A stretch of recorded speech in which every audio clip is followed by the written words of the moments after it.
Hi, today I thought it would be interesting to do a little video about file transfer speeds. So I've been hearing a lot these days about people comparing USB 2 to USB 3, and also a lot of people are using network attached storage. So what I thought I would do is I would do a quick video to show the transfer speed differences whether you're using a normal hard drive, an SSD, or copying data to a NAS or network attached storage.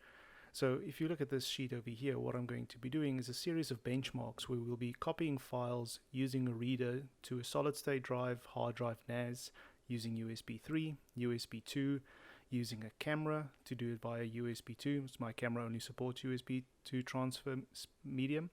I've also thought it'd be funny to plug my camera into USB 3 just to make sure there is no differences in the bandwidth of the bus.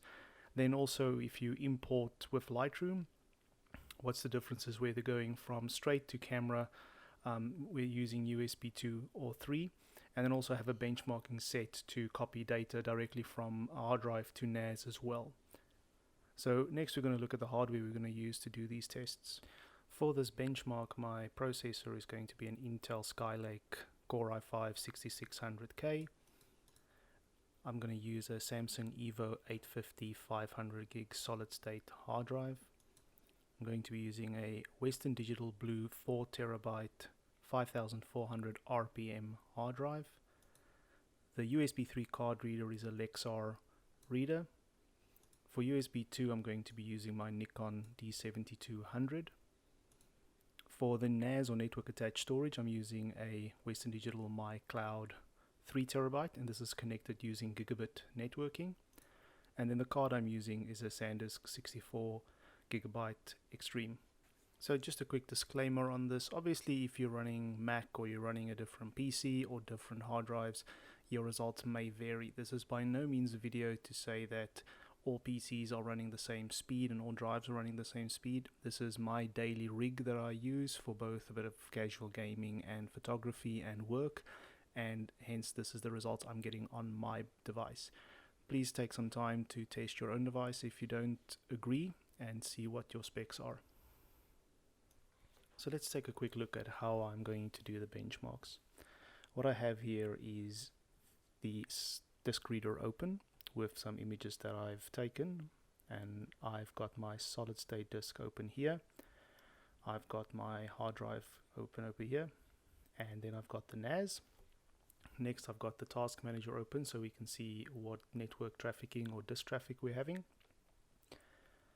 I have about 100 files, and that's roughly 2.6 GB of data.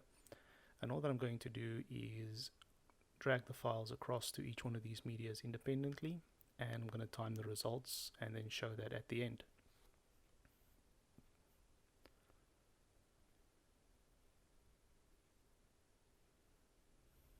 So first off is the solid state disk.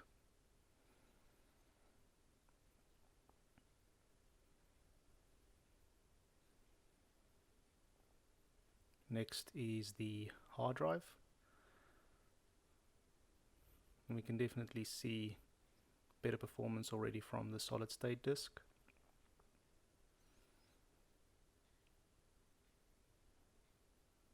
And finally we're going to do the same to the NAS. So remember that network attached storage has to go through your network card, and then it has to go to the device itself, and that's why you'll see the network or the Ethernet traffic spiking in this case.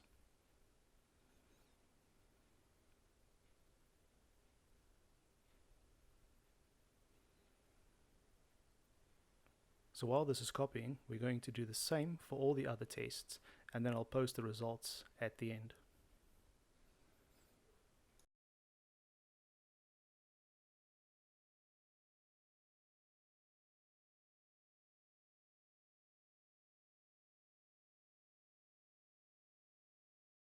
I followed the same process for the USB 2.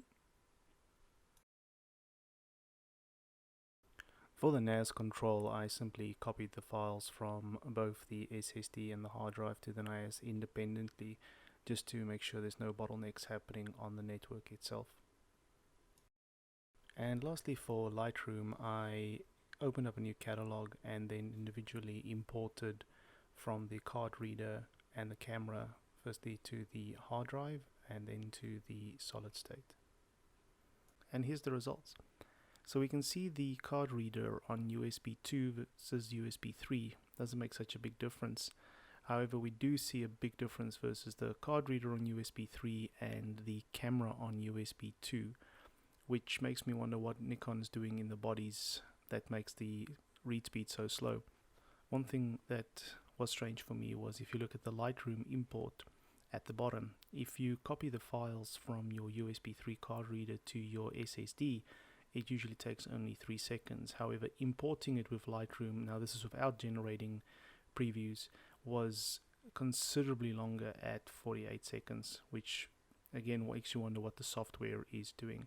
I hope you found this video enlightening, and if you do, please click like and subscribe to the channel.